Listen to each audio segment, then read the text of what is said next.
Warning, the following audio transmission is based on theory and is intended for entertainment purposes only. It's Doomsday and its affiliates will not be held liable for anything your dumbass does. Listener discretion is advised.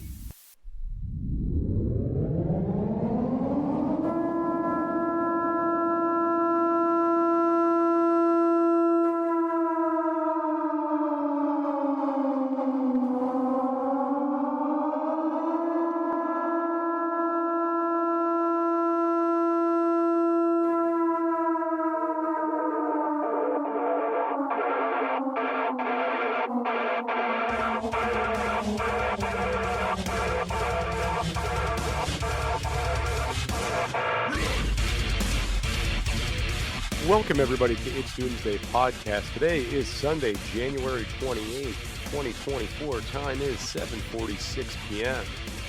The email, itsdoomsdaypodcast@gmail.com. Drop us a line. Listen, don't come to my house, okay? And that's going to be the premise of this episode. Don't come to my house when shit hits the fan. There's been so much talk lately about war and border crisis and presidential election. You guys know I'm active on social media, and I talk to different people getting into the prepper game. Like this is a continuous thing where I talk to new preppers. It's almost a daily basis that I'm talking to new preppers or people just getting into this or people looking for advice. And you know what I've done? Ladies and gentlemen, you know what I've been doing this whole time? It's Doomsday Podcast launched in 2019.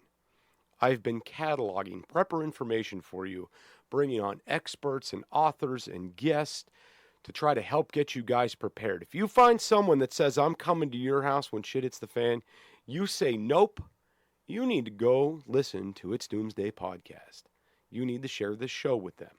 And you need to have them listen to these episodes, learn the things they need to know, get a better sense on what it means to be a prepper, get into the prepper mentality, prioritize what they're doing, help them prioritize what they're doing, should I say, and get them on the straight and narrow prepping road. You know, that's what you need to be doing. There is no way in hell I am prepping for strangers or friends or family. No, I prep for myself. I prep for my wife. I prep for my kids. And I prep for those few bastards that are in my immediate circle because they're not showing up empty-handed. I have selected my group, and there is a cutoff, and that is it. Don't come to my fucking house, okay? I will tell you what, I had a buddy reach out to me many years ago. It was maybe, not many years ago, 3 to 4 years ago, he reached out to me. And I was telling him, like, dude, you know, he was getting worried about the state of the world. And I was like, dude, you need to go buy a gun. You need to get some canned goods. Consider getting a solar generator. Consider getting a couple two-way radios and maybe some motion sensors around your house. Start upping your game. Get some water filtration. Get some water storage in case shit really hits the fan, man. So it'd be good. He's like, well, dude, me and my family just plan on coming to your house if things break bad. And I said, oh, no, dude. Oh, no. That's not going to happen. I said, the only thing I have to feed you and your family is a 5.56 round. And he said, it's like that. And I said, you're dead ass serious. It's like that. And I casually explained to him that food is limited, but I have an abundance of ammunition. And I said again, water is limited, but I have an abundance of diesel fuel.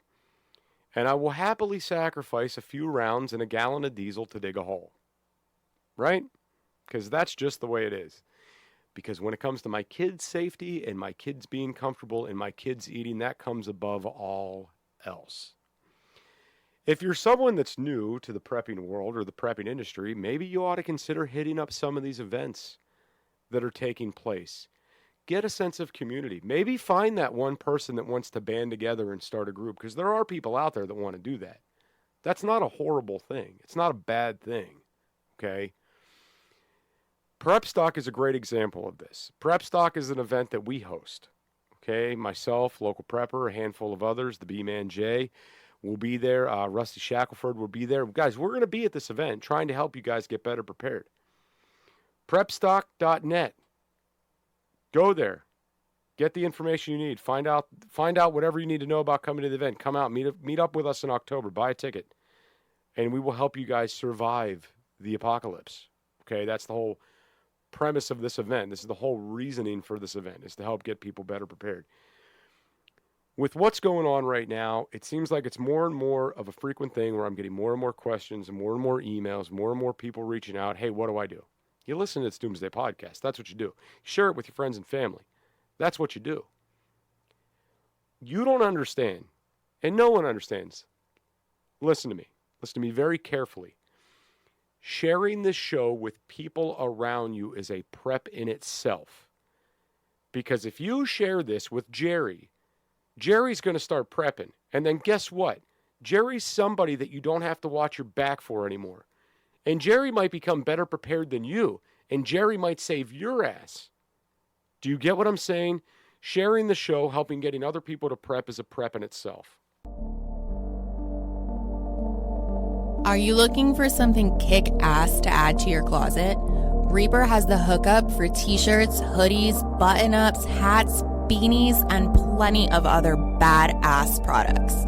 You can check out Reaper Apparel Company at www.reaperapparelco.com and use code DOOM10 for 10% off.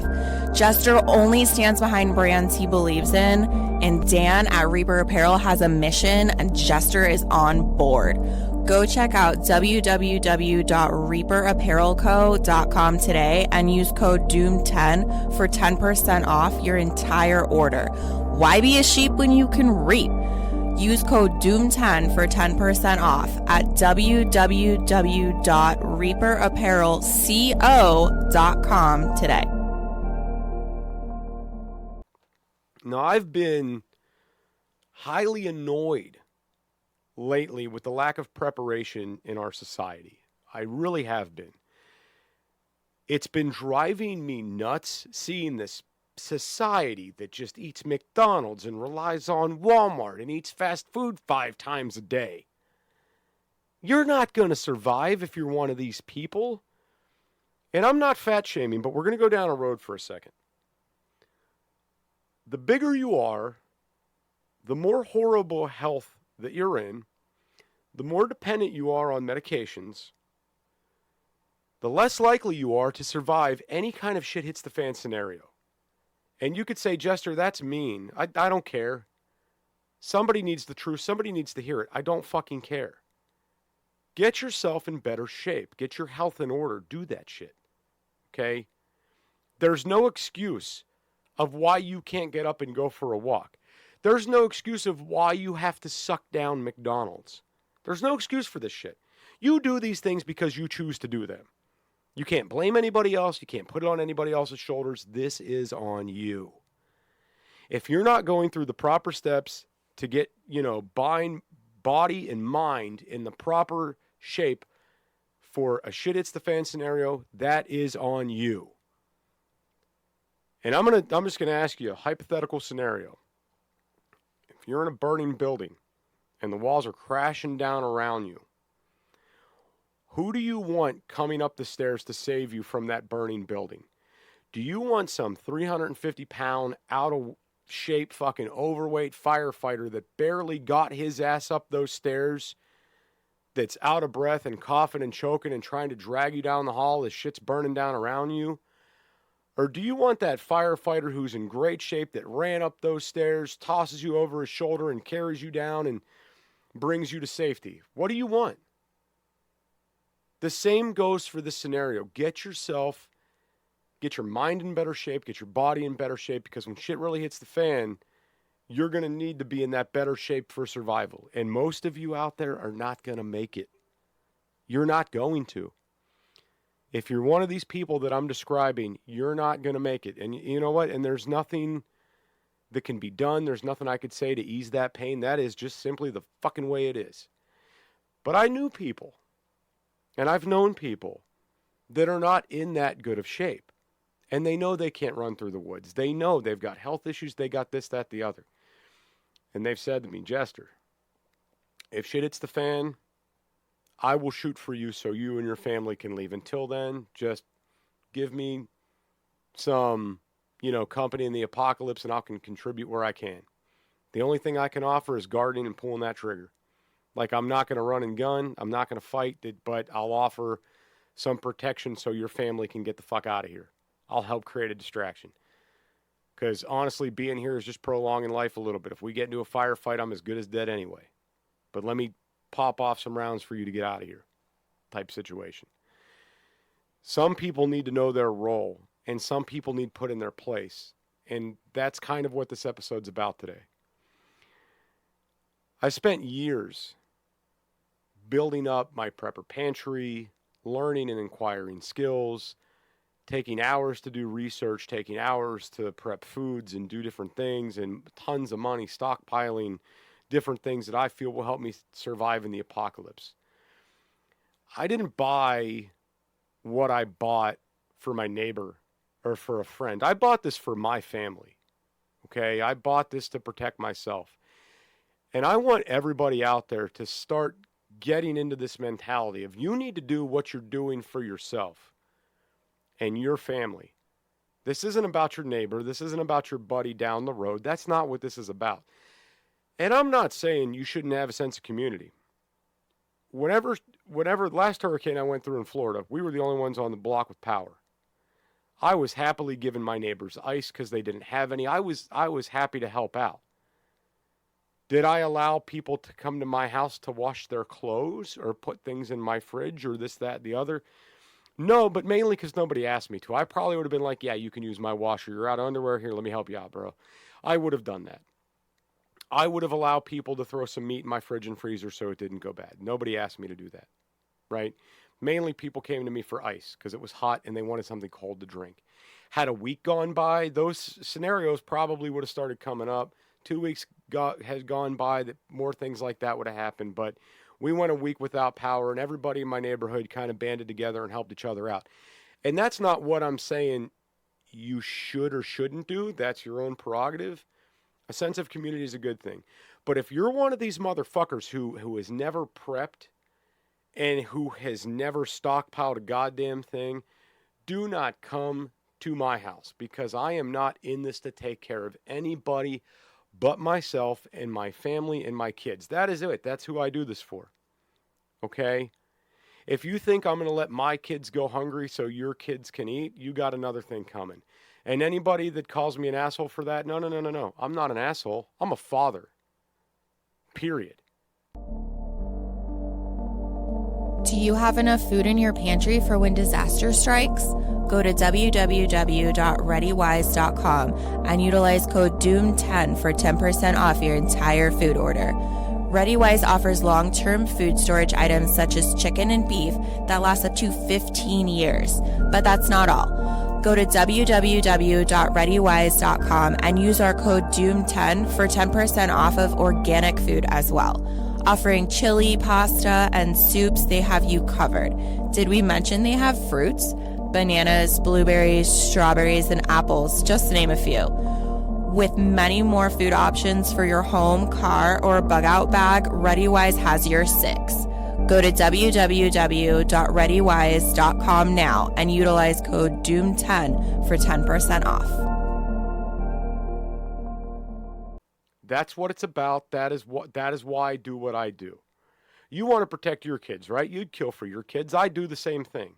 And if you happen to be the person in the way of that, you're as good as dead. That's just the way this is. I'm sorry. And if you think you're going to come take me out because you know where I keep a couple canned goods, you're a fucking idiot. If you want to risk your life over a can of beans, you're fucking retarded. I'm sorry. It is the way it is. Guys, I hate to come at people in a very mean manner, and I hate to be overly blunt in today's episode. But with more people getting into this and trying to prep and different things going on, this is something everybody just needs to hear. Right? As local prepper would say, and I've heard him say this on multiple occasions, stop going out and spending $5 every day on the fucking coffee and put back $35 a week into canned goods. That's easy to do. If you're a 2-pack-a-day smoker, cut back to 1 pack a day. Your health is going to be better in the apocalypse, and guess what? You could put that money into fucking storing some shit. I watch people burn up money on the dumbest, most insignificant shit that's a one-time use thing, and it drives me fucking insane. I've got people out there that won't spend $35 on a prep stock ticket that claims they're a prepper, but you'll spend $35 a week on dipping cigarettes or beer or McDonald's. And it's like, are you fucking kidding me? Like, you're a prepper. And you're like, I don't have the money to really stock what I want, but watch me go eat this McDonald's. Watch me burn this money up in cigarettes or vape pens. Or watch me, just watch them do this. There's no sympathy for you. Pull your head out of your ass. Nobody is going to feel bad for you because you inappropriately spent the funding that you could have put into stockpiling. Nobody cares. And this is going to get a little bit mean and this is going to get a little bit nasty, but this is kind of the way it is. Everybody I know that's a prepper who actually has their shit in order has worked really, really fucking hard over the years to acquire skill sets. And they've done hours of research in order to know how to properly store foods or save money. Or some of these people, and these are probably my favorite preppers, the coupon cutter prepper. I love these people. When you walk in and you see their little stockpile in their pantry, and they're like, yeah, I got about a 90-day food supply down there. It took me a while of cutting coupons, but that whole 90-day supply that you're seeing down there cost me about $60. It took a while to get it, but $60, I'm good with it. Like, I love seeing that shit. When you think to yourself, one, thing of freeze-dried food that you would get from one of my people, it might cost you $60 to get it. And it's maybe a 4-week supply at best. And you see that somebody was able to build a 90-day supply with cutting coupons and being thrifty and whatnot. And they spent the same amount of money to get 90 days versus 4 weeks. It's like, holy shit, this person is on top of things. Now, in the grand scheme of things, that 4-week freeze-dried shit's going to last you 25 years. And those canned goods might get you 6, 7. Depending on what it is and how much you believe in best by dates and expiration dates, might get you 10, 15. The freeze-dried food will outlast it. I don't care what anybody says. Come at me with any argument you want. I don't care. The freeze-dried food will outlast the canned goods.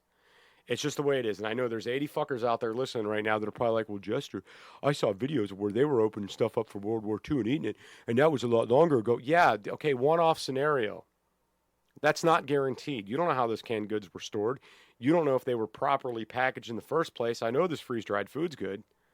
I know it's going to be. I'm going to crack that in 25 years and I'm going to eat. It's fine. I'm not worried about it. Worst case scenario, you say, well, what if you get botulism? Well, that shit's going to die if it's boiled. It's fine. We'll make it safe. It'll be fine. Will it maybe not be as nutritionally dense? Maybe not. But it's not going to kill me. And it's going to put something in my stomach. I will get calories and energy out of it. Is it going to be as good as the day it was freeze-dried? Probably not. But that's with anything that you're storing. So it really doesn't matter, does it? No. I also like to see the preppers that say, hey, I'm not stocking toilet paper. And you scratch your head, well, what you going to wipe your ass with? And they come up with this idea of, well, I'll just get leaves out of the woods. Cool, what are you going to do in the winter? Wipe with a pine cone? What's your fucking plan? What are you going to do then? But I love the prepper wholeheartedly that says, I'm not stocking toilet paper because I got a bidet. Because I've done the math and the bidet is cheaper than stocking toilet paper. And they're right. It absolutely is. And I love the prepper that's like, hey, the bidet takes up no space and no storage, and I can use it now, and I could use it in the apocalypse. You're fucking right, you can. That's the guy I love. That's the prepper I love. The person that is thinking outside the box and going above and beyond and going the extra mile and realizing where efforts are useless and realizing what better things there are to do. That's the prepper that I love. Okay? I like the prepper who has the seed bank that says, fuck stocking vegetables and canned goods. Why would I do that when I can grow these myself and pressure can them. That's the prepper I love to see.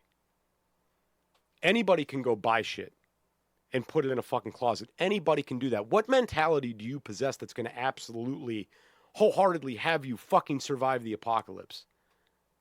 And I've said this before on the show many times over the years. Survival is a built-in human instinct. That doesn't go away. It's built into us. And the prime example I give to prove this to people is very, very simple. When we were all kids, we'd all be at the public pool, or you'd be in the bathtub, you'd be somewhere. And it was like, let me see how long I can hold my breath underwater. But say you never got that opportunity. Say you were one of these kids that I'm going to hold my breath till I pass out to piss my parents off. Or whatever. Or you were in class with the other kids at recess, whatever, and you said, how long can you hold your breath? I can hold my breath for a minute. There was a reason why you eventually stopped holding your breath and you took a breath of air. Because your body needed the oxygen to survive. That is a built-in instinct. Prove me fucking wrong. Try. Try to prove me wrong. You can't do it. Survival is built in. You don't hold your hand over a flame until it burns off your flesh. Eventually you pull away. Because you're getting a signal to your brain that your body's in danger. This hurts. I'm giving you pain. This hurts.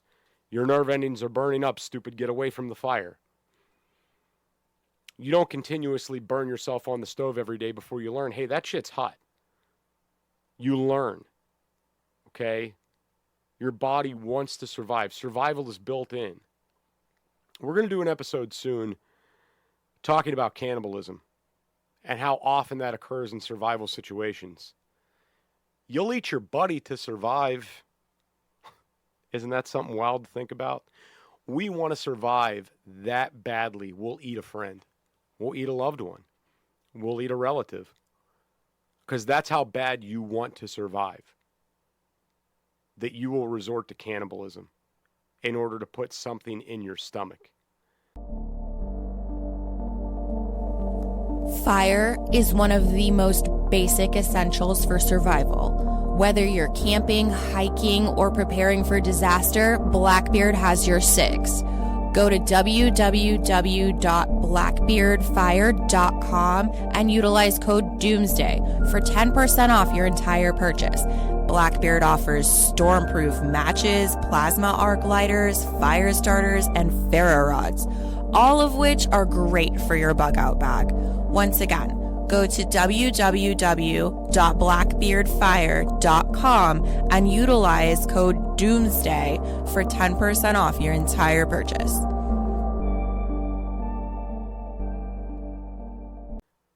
Now, I would like to think that none of these circumstances would come down to that. But survival's built in. You'll drink your own pee for survival. If it comes down to it, you'll be so goddamn thirsty and parched and dehydrated, you'll say, hey, that's liquid. And I know it's disgusting and I know it sucks, but I need something. I'm dying of thirst. I need something. And you'll drink your own piss. If it really came down to it, you'll drink your own piss. Not the recommended for survival, by the way, not the progester. I don't think you should drink your own piss. I think you should work on your water filtration. And you should have a way to process water, and you should have a way to obtain water. That should be your biggest prep, is the water. In my opinion, that's what I think. Have the water. Now, before I keep droning on about how you all suck and you won't survive the apocalypse, because I know I'm probably pissing a lot of people off at this point, let me tell you something. It's not too late to start prepping. It's not too late to give yourself a sense of comfort. It's not too late to do this. Okay? It's very easy and damn near free, and you might be able to do this with some things you have laying around your house right now. You could pick up a pencil, you could pick up a pen, you can grab a sheet of paper, an old receipt, a napkin, a shoebox, and you could start writing a list of things that you would like to have within your stockpile. You could write down a plan of what you need to do, okay? And what you could do is you could start executing that plan. You could start setting a budget. You could literally set yourself a $20 a week fucking budget for prep stuff and go and accumulate that. Like everybody goes to the grocery store about once a week, right? Maybe sometimes more. It ain't shit for you to be like, hey, I'm at the grocery store. I'm going to buy an extra $20 worth of canned goods this trip. And when you sit down and you take the tuna and the can of beans and the canned chili meat and whatever it is you're buying and that canned goods, and you say, wow, that $20 got me a week's worth of food. Holy shit. This is enough calories to survive for a week. Well, goddamn. And you do that again and again and again and again. And 90 days goes by and you're like, holy shit. I just built one hell of a food stock because Jester said to do this. And now I feel really confident that I won't have to leave the house in the moment shit hits the fan. Isn't that interesting? I put down Starbucks for a fucking week and now I got food stocks for 3 months. Well, that's a little overzealous. But you get what I'm saying. You understand the point that I'm trying to make. And the reason why I'm saying it's this easy, because that guy that didn't prep, that didn't take any time to do anything, it's on him when shit hits the fan. It's nobody's job to take care of him. It's nobody's job to invite him into your house and be like, hey, bud, I'll help you out. Like, no, that's not your fucking job. That's his job to prepare for himself and his family, or her job, right? It is that individual's job to prepare for themselves. It is nobody else's personal fucking responsibility. It is not. And that's the end of it. That's the end of the story. I don't care what I don't give a shit what anybody's excuse is. If they say, well, my house was robbed, someone stole all my food stocks, you should have hit it better. That's on you, dude. Like you're a prepper. You didn't think to spread shit out. You put everything in one fucking spot. Are you stupid? Right? If somebody comes at you with the excuse of, well, my place is too small to prep. I don't have the room. Bullshit. I have apartment preppers that listen to this show that basically live in shoe boxes and have a year's worth of food. Don't give me that shit. There's a lot of people out there, well, Jester, why would I stock gardening stuff? Because I live in an apartment. I have nowhere to garden. I have listeners of this fucking show that live in apartments that have emergency seed banks and watch YouTube videos and follow gardeners on TikTok so they can gain the knowledge now.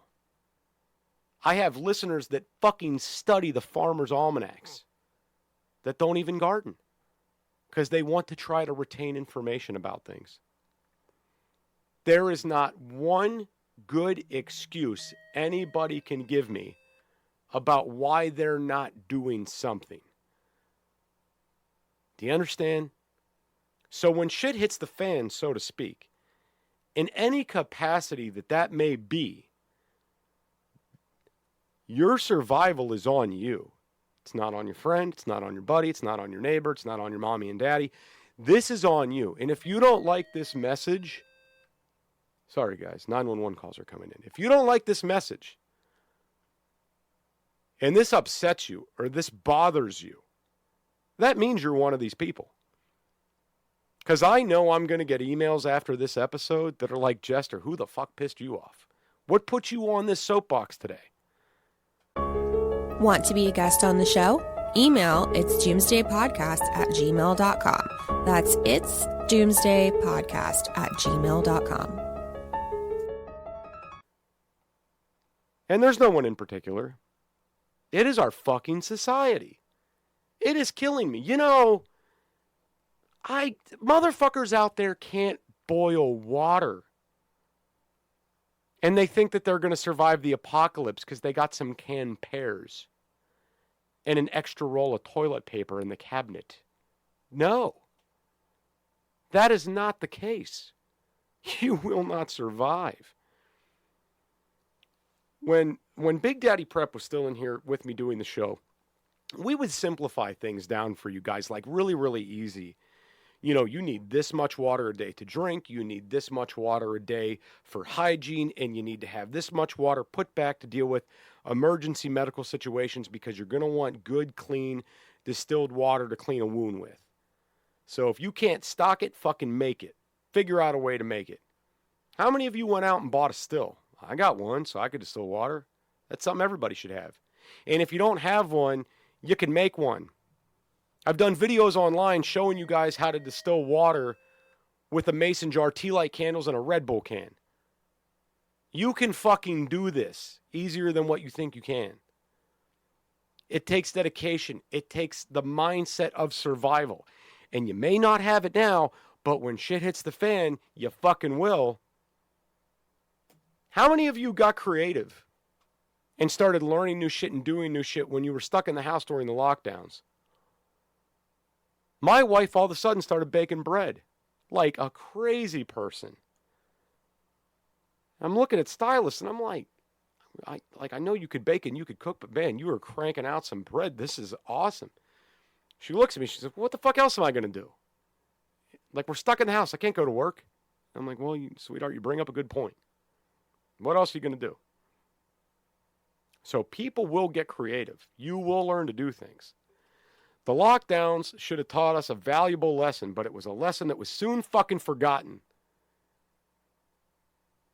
The shortages affected everybody differently, regionally. Depending on where you lived at, these were different. They weren't the same for everybody. And when you have people talk about the supply chain didn't break down, that's bullshit. It was a hoax. Bread, toilet paper, and bottled water were gone in stores around me. And it took a long time for that shit to be replenished. Also, cleaning supplies, gone. There was no Clorox on the shelves. There was no Lysol wipes. They were gone. I've said this so many times on the show. It's not a supply chain. It's a web. And the web is based off regional distribution. So not everybody was affected by the same shortages. Seemed like it was just toilet paper that was massively across the board that affected everybody, which is crazy to me. If you're not sharing out this show to help your neighbor, cousin, boyfriend, mother-in-law prep, whoever the fuck, start sharing this. There are years of categorized content with this show, okay?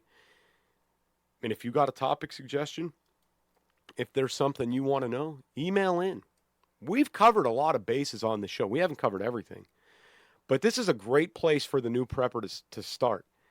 And if you want to come out and meet people, you know, at Prep Stock, something really cool we're going to have is we're going to have a prepper round table where me and local prepper and Mini Haven Homestead and Rusty Shackelford and B-Man J and all of us are going to get together in a group, and we're going to sit around, and we're going to have a speaker stick. We're going to pass around this fucking prep stick. And you're going to be able to ask us questions. Real world fucking preppers are answering your questions in person at this event. That in itself is worth it. There's a lot of things that are coming with Prep Stock that make it worth it. Prepstock.net. If you can get out there and come to the event and get a ticket, if you're fortunate enough to where you can do that and up your survival game, you should totally do that. I'm not this pissed off on a normal day. I'm really not. But I've had enough of watching society fall to the wayside. Americans are getting fatter. They're getting more lazy. They're getting more dependent on fast food and fucking corporations. And all these things are going to be gone when shit hits the fan. Along with 911 to come out and help you with cardiac arrest. That's it. I'm out of here. Have a great night, everybody.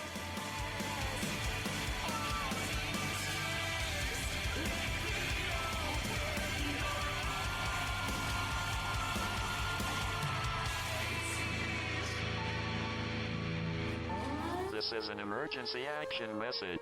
At approximately 1 a.m. Eastern Daylight Time, NORAD is tracking 15 ICBM nuclear missiles inbound to the following cities: Orlando, Miami, Pittsburgh, Dover, Newark, Richland, Philadelphia, New York City, Baltimore, Los Angeles, Las Vegas, Boston, Seattle, Detroit. This is an extremely deadly situation. Stay tuned. The next emergency message will be a presidential address.